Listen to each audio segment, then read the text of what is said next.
Hello and welcome back to another episode of Let's Play Lamplight City, the wonderful steampunk-ish detective crime-solving retro-style adventure game. We are Miles Fordham with the voice of Bill in our head. My name is Darwin and I play video games.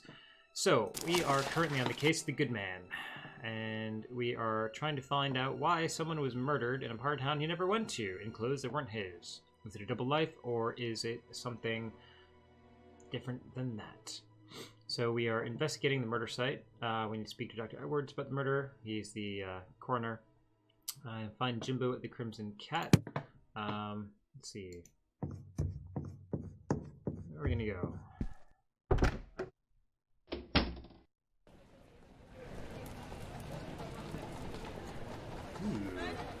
Silent Raven, Crimson Cat, Taxidermy, that's where we were. We got the bakery. Let's check this place out. It looks cool. And for some reason, I don't know, like, sounds just keep going depending on the scene. Like, it's an ad for whiskey. Or perhaps paint thinner. Sometimes it can be hard to tell the difference. Ooh. To think, in an instant, a man's life can be reduced to some scribbles on the filthy pavement. Now's not the time to get poetic, Bill. What a mess. Oh. Chomley is not a great place. These advertisements are all at least 10 years out of date.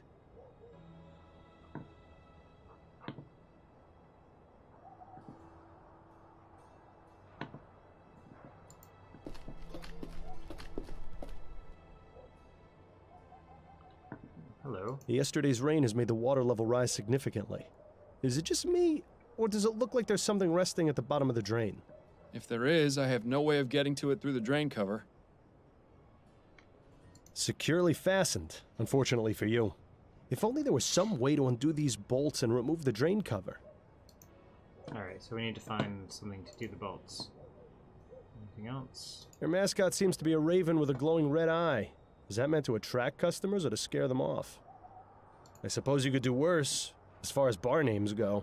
Quoth the raven, nevermore.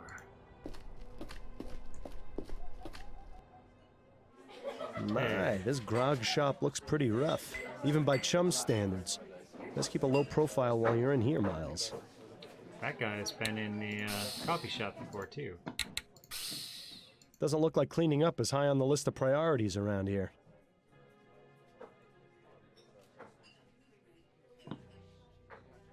Looks like that's where they keep the good stuff. Of course, around here, good is an extremely relative term. They don't seem to have much variety in their beer selection.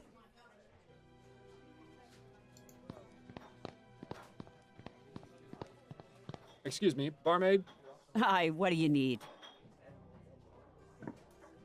You know a man named Ronan Lespay? Nah, never heard of him. He was killed here 4 nights ago. The man in this ferrotype. Oh, that one. Well, I never saw him before that night, and I didn't talk to him. You with the police or something? No, not at all.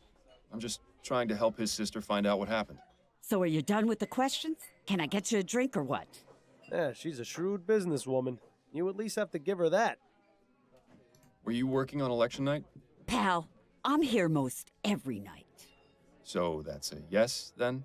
Christ on a cracker, you ain't too bright, are you?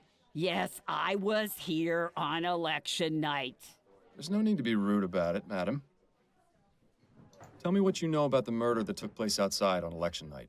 Listen, chum, do you know how busy we were that night? This was a polling place. We had gents coming in and out for hours, not to mention the regular clientele. I was up to my ass in drink orders and was running the shift all by myself. Had to break up God knows how many fights, too. So you'll excuse me if I didn't exactly notice something that happened out on the street. Did you at least hear the gunshot? No, I didn't. You try distinguishing a gunshot over a room full of rowdy voters. It ain't gonna happen. What can you tell me about this place? It's a bar. People come here to drink. Sometimes people drink too much, and then they're sick all over. I get the honor of cleaning up the mess. Sounds like you're not too pleased with your job. I never said that. There may be rough days, but there's a lot worse I could be doing. Here, I get a place to sleep and a bit to eat and a few coins in my pocket if the customers are pleased. And you are pleased, ain't you, sir? Oh, yes. Yes, of course I am. Good. You mentioned regular clientele. Who are they? Oh, we get plenty of regulars in here, too many to name. Which of them were here on election night? Let me think. I remember seeing 3 of the usual crowd. There was Darius, up to no good as always. Then there was Singin' Tom, but he wasn't around for too long. And how could I forget old Cormac? He'd have talked my ear off if I'd let him. Sound like an interesting bunch of folks. Where might I find the landlord? You won't find him anywhere. He doesn't come around here more than once a month. What can you tell me about Darius? Hey now, bucko. You've come in here asking me all these questions, but I ain't seen nothing from you. You want more information? You're gonna have to earn it. Right. Give me a gin, then. Coming right up. Don't get carried away now, Miles. There you are. 1 gin. That'll be 2 shillings. There's 3. Now then, about Darius. Now that man is trouble. I've had to throw him out a few times. Why do you say he's trouble? His mind's affected by the poppy seed. He can be gentle as a kitten or fly into a rage at a moment's notice. When he gets rowdy, he gets chucked. I see. Any idea where I might be able to find him? Don't know why you'd want to find him, but I hear he spends his day at a smokehouse nearby. I believe it's on Crisparkle Lane. Just look for the door with the oriental symbols above it. And could you describe him to me? He's a rough-looking sort, about 55 years old, has a scar on his left cheek, grayish hair, medium build. Excellent. Thank you.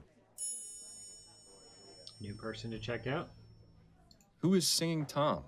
Ah, Tom. Not sure what his surname is, but he's in here about twice a week. We call him Singin' Tom because he leads the church choir. Is that right? Which church? Oh, I haven't a clue. Never really cared to ask. Does he associate with any of the other regulars?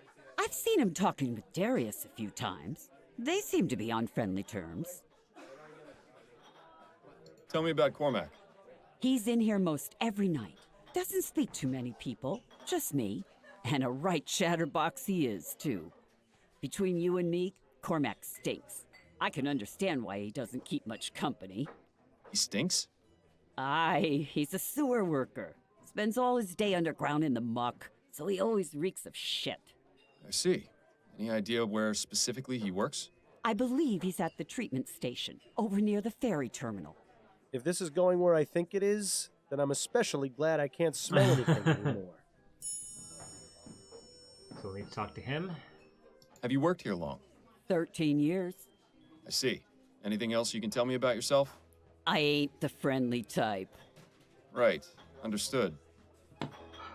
I was given the physical description of a man, and I was wondering if you might recognize him if I told you. Perhaps. Go on, then. He's tall, of strong build, with a beard or mutton chops, dressing all in black and possibly wearing a cap. Bit vague, wouldn't you say? That covers about half our clientele. I was afraid that might be the case. Did you notice anyone of that description here on election night? No. Can't say I did, sorry. Any thoughts on the election? Nah, couldn't care less, really. Doesn't matter who's in charge. My life ain't getting any better. But it can certainly get worse with Leroy in office. We'll see. I appreciate you taking the time to chat. Yeah. All right. Find Jimbo, find Darius, find Cormac. Let's go and see.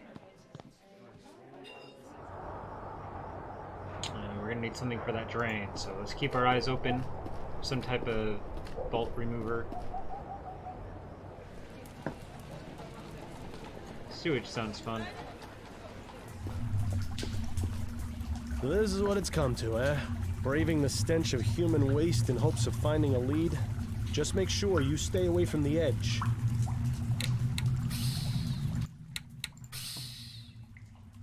Handy to know where you are. But why would anyone actually travel around the city this way? It's a good way to be unnoticed, huh? Some sort of water treatment device would be my guess. For all I know, it could just be a fancy broiler for tea. Another mysterious device. I was happier not knowing all this went on after I used the commode. Another mysterious machine. Who knew dealing with human waste involved so much technology?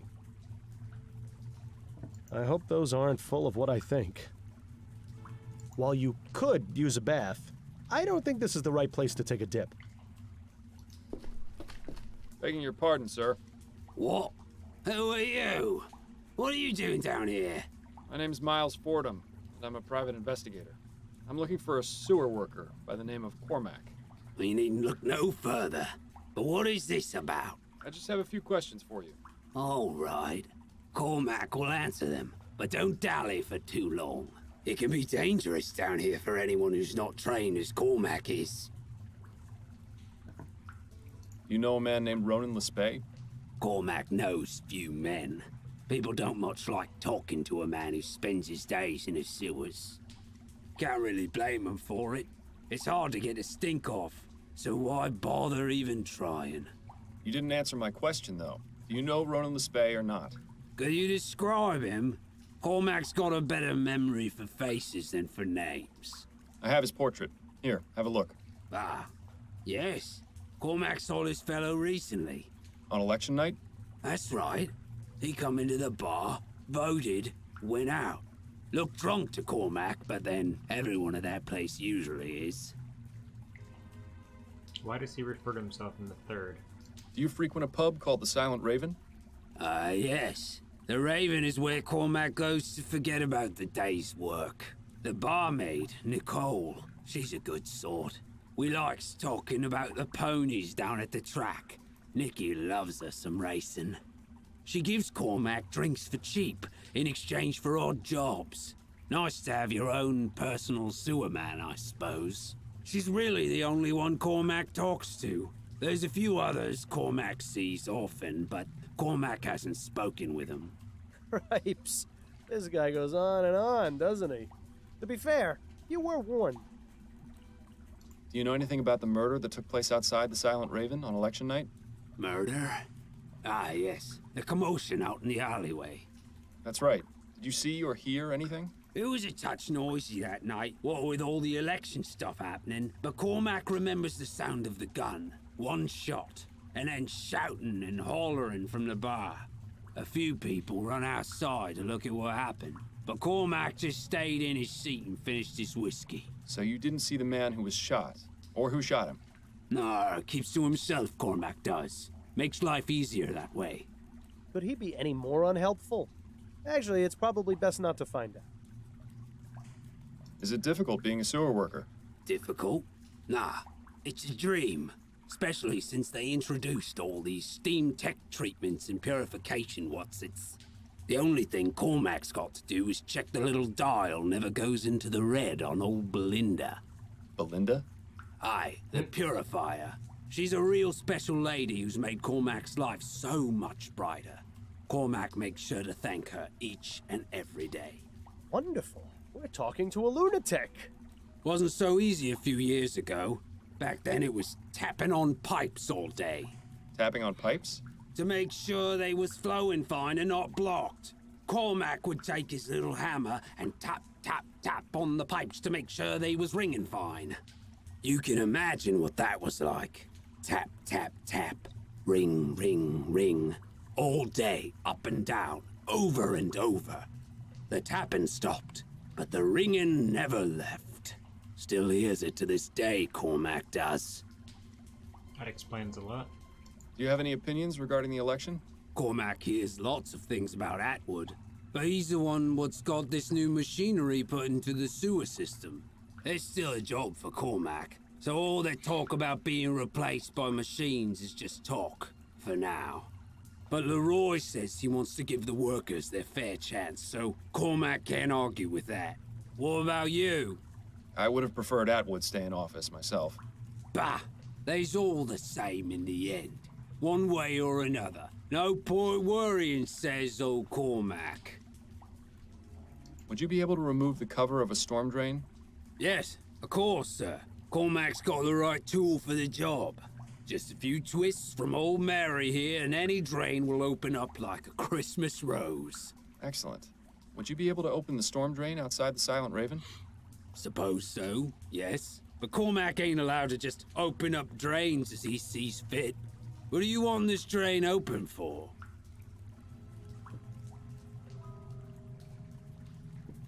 I believe there's a vital piece of evidence at the bottom of the drain.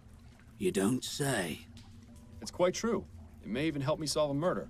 Well then, in that case, Cormac will get the drain open for you. Come on, there's not a moment to lose. This it then? That's the one. Right, won't be a moment. Nice.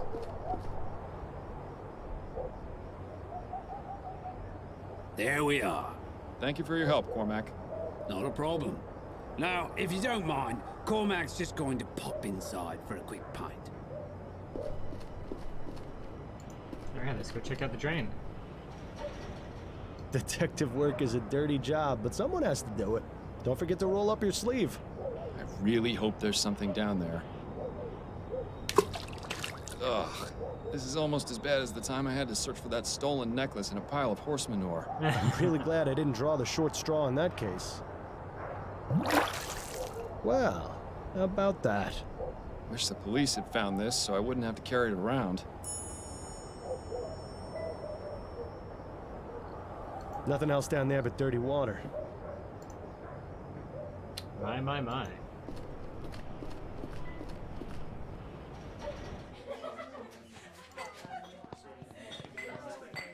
Thank you, sir. Moment of your time, if I may. Right, I'll make it quick. I wonder if you could tell me if you saw a man of this description at the Silent Raven on election night. He's tall, strong build, with a beard or mutton chops, dressing all in black and possibly wearing a cap. Oh, aye. Cormac remembers seeing a fella like that. What was he doing? Kept going in and out of the bar. When he was inside, he stood near the voting booths, hardly moving a muscle. And when he was outside? That, Cormac couldn't say. Did you notice anything else about him? Yes, Cormac noticed him come in and speak with Nicole, the barmaid, after the commotion outside. Is that right? That's very interesting. Thanks for your time. I'll let you get back to your drink. Thanks, Cormac. Oh, this sound. Excuse me, barmaid? Hi, what do you need? Tisk, tisk, Nicole. You know that description I gave you earlier? Of the tall man in black? Yeah, what about it? I spoke with Cormac, and he told me he saw you speaking with someone fitting that description shortly after the murder occurred. And you believed him? Cormac's a good sort, but he's not exactly reliable.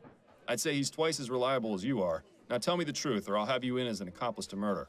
All right, relax. I don't know the man by name, but he came to me after the commotion outside and paid me a few crowns to keep my mouth shut about it. I didn't ask any more questions, and I wasn't about to refuse some extra cash. That was that, I swear. That's not good enough. I need some way to find this man. Is there anything else you can tell me? Well, I did notice he had a scar on his left cheek. Kind of looked like a shepherd's crook. But that's all, really. I suppose that'll have to do.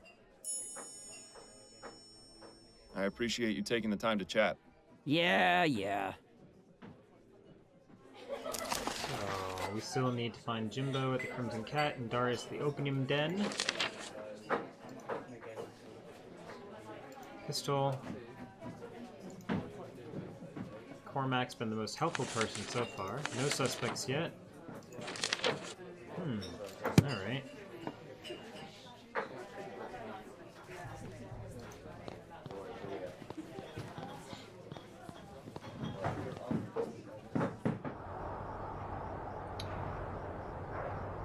Nothing else out here.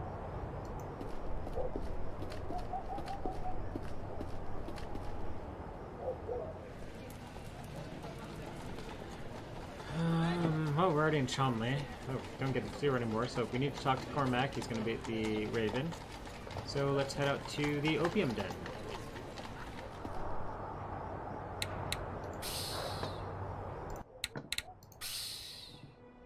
I wonder how many layers of advertisements you'd have to cut through before getting to the wall.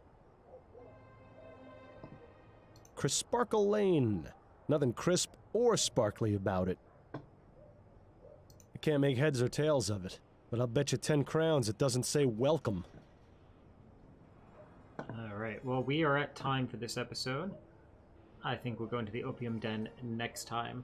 If you've liked this video, please give it a thumbs up, subscribe to the channel, get notified of new content, and spread the word. My name is Darwin, and I will see you on the flip side.